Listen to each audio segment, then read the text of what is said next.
Assalamualaikum warahmatullahi wabarakatuh. Perkenalkan, nama saya Nur Azizarini dengan NIM 22650071. Kali ini materi yang saya jelaskan yaitu tentang kriptografi. Pengantar kriptografi. Pesan melalui pesan atau data atau informasi yang dapat dibaca dan dimengerti maknanya. Nama lainnya yaitu plaintext. Kemudian bentuk rupa pesannya itu berupa teks, gambar, audio, musik, video, dan lain-lain. Terminologi: pengirim sender, pihak yang mengirim, penerima, pihak yang receiver, pihak yang menerima pesan. Ini contoh kasusnya atau gambarannya. Pengirim pesan yaitu Alice, penerimanya Bob. Kemudian ciphertext, pesan yang telah disandikan sehingga tidak bermakna lagi. Tujuannya agar pesan tidak dapat mudah dibaca oleh pihak yang tidak berhak. Terminologi: encryption, proses menyandikan plaintext menjadi ciphertext atau namanya enchiffering.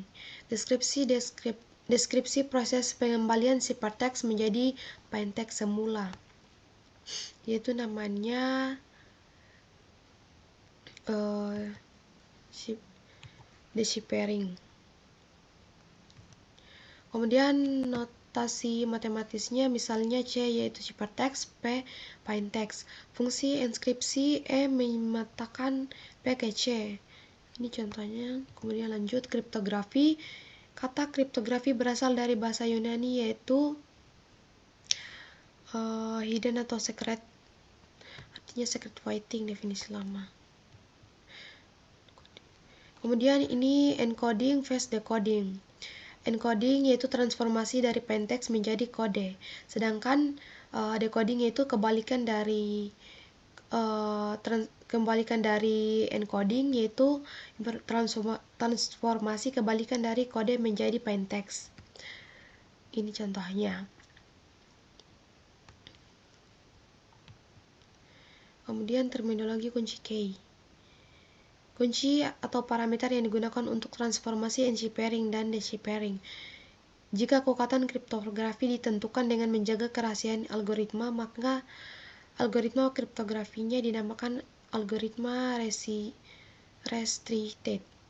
Algoritma restricted tidak cocok lagi saat ini.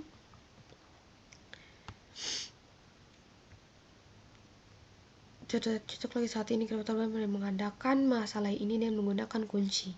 Kunci bersifat rahasia, secret, sedangkan algoritma kriptografi tidak rahasia. Kriptografi. Studi mengenai kriptografi dan kriptanalis.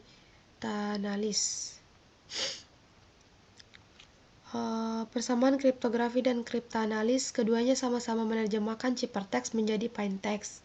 Perbedaan kriptografer dan kriptanalis yaitu kriptografer bekerja sebagai atas legitimasi pengirim atau penerima pesan, sedangkan kriptanalis bekerja tanpa legitimasi pengirim atau penerima pesan. Kemudian sejarah kriptografi yaitu tercatat pada bangsa Mesir 4000 tahun yang lalu menggunakan hieroglifi yang tidak standar untuk menulis pesan.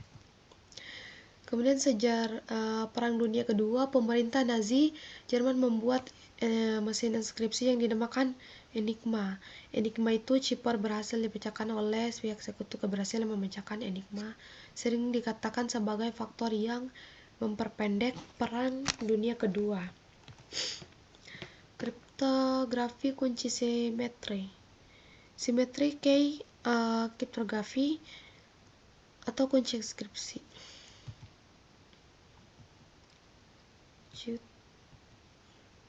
Kemudian symmetric key algoritma, stream cipher, yaitu ada chaser cipher, Wigner cipher.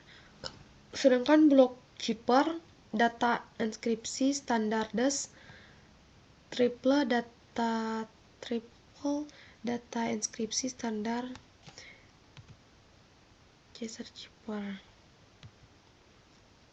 Kemudian ada Caesar chip. Kemudian dalam kriptografi, sandi Caesar atau sandi geser, konde Caesar atau geseran Caesar adalah salah satu teknik inskripsi paling sederhana dan paling terkenal. Algoritma Shepard substitusi yang menggunakan konsep pergeseran huruf dengan module 26 secara matematis dapat dirumuskan sebagai berikut. Kemudian ada Caesar Shepard. Ini contohnya plaintext, dia berubah menjadi ciphertext, A menjadi D, B menjadi E. Nanti akan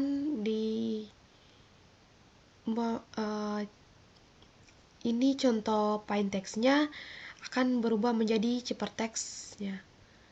Di bawah ini yaitu bentuk ciphertextnya.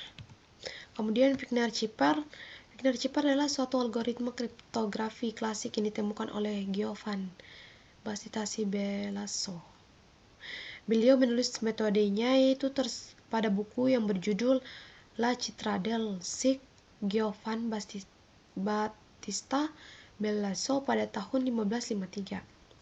Nama Wigner sendiri diambil dari yang bernama Blaise de Wigner.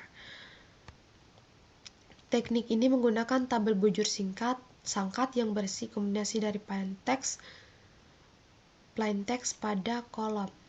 Kemudian ada tabelnya. Cara kerja Wigner-Shepard. Langkah awalnya yaitu tuliskan plaintext yang ingin diinskripsi dengan menghilangkan spasi antar kata.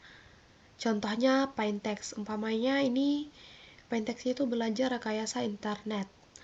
Dengan menghilangkan spasi, belajar rekayasa internet. Jadi langsung sambung gitu. Kemudian ada pilih kunci key atau disebut oleh pengirim serta penerima. Di sini menggunakan contoh untuk kunci, contohnya itu kuncinya itu Telkom.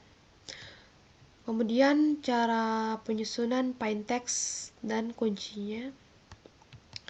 Dengan menggunakan tabel Wigner, maka kita akan mendapatkan hasil ciphertext sebagaimana. Hasilnya adalah sebagai berikut. Plaintext belajar rekayasa internet, kuncinya Telkom, ciphertextnya bentuknya ini. Kemudian contoh aplikasi simulasi Wigner-Shepard menggunakan Visual Basic. Nah, ini contohnya. Kalimatnya penerapan algoritma simulated annealing pada perencanaan tata letak. Kuncinya informatika. Ciphertextnya bentuknya kayak gini, dan plaintextnya penerapan algoritma simulated annealing ini. Data inskripsi standar DES dikembangkan di IBM pada tahun 1972. Disetujui oleh National Bureau of Standards setelah penilaian kekuatan oleh National Security Agency. Ternyata sudah disetujui oleh National Bureau of Standards atau NBS setelah penilaian kekuatannya oleh National Security Agency atau NSA US.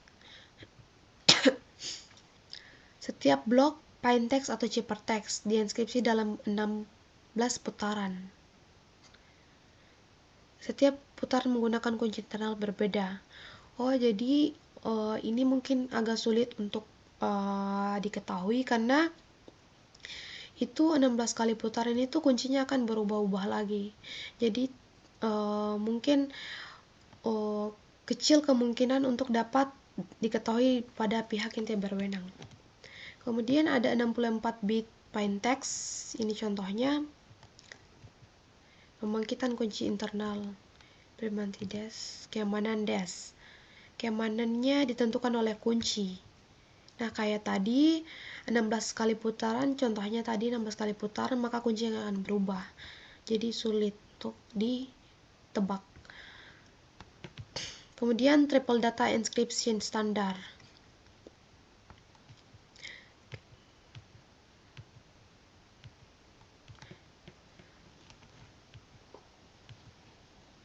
Konsep asymmetric algorithm. Kripto kunci publik untuk inskripsi. Mungkin itu saja yang dapat saya jelaskan. Mohon maaf bila masih banyak kekurangan dalam penjelasan di video ini. Wabillahi taufik wal hidayah. Wassalamualaikum warahmatullahi wabarakatuh.